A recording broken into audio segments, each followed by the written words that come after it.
India में gas cylinder के price फिर से बढ़ गए हैं, लेकिन सवाल ये है कि गैस महंगाई क्यों हो रही है और इसमें सबसे ज़्यादा गलती किसकी है और इसका सॉल्यूशन क्या हो सकता है? चलिए सिंपल वर्ड में समझते हैं।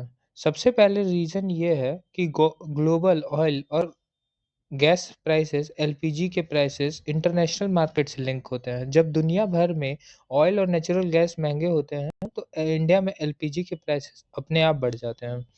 इम्पोर्ट डिपेंडेंसी दूसरा रीज़न ये इंडिया की इम्पोर्ट डिपेंडेंसी है। इंडिया अपनी एलपीजी का लगभग 60% से ज़्यादा इम्पोर्ट करता है।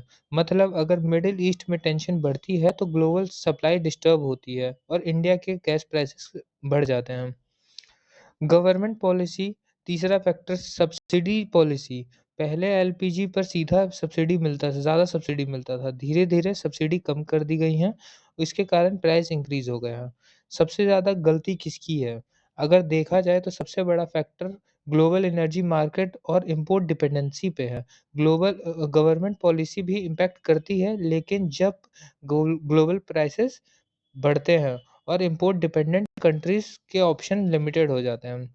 सॉल्यूशन क्या है? इसका लॉन्ग टर्म सॉल्यूशन ये हो सकता है कि डोमेस्टिक गैस प्रोडक्शन बढ़ाना और जिससे अगर इंडिया खुद अब ज़्यादा प्रोड्यूस करेगा तो इम्पोर्ट कम करना होगा, जिससे प्राइसेस कंट्रोल में रहेंगे। रिन्यूएबल एनर्जी और इलेक्ट्रिक कुकिंग प्रमोट करें और बेटर सब्सिडी को अगर दिया जाए तो इससे प्राइसेस कंट्रोल में रहेंगे।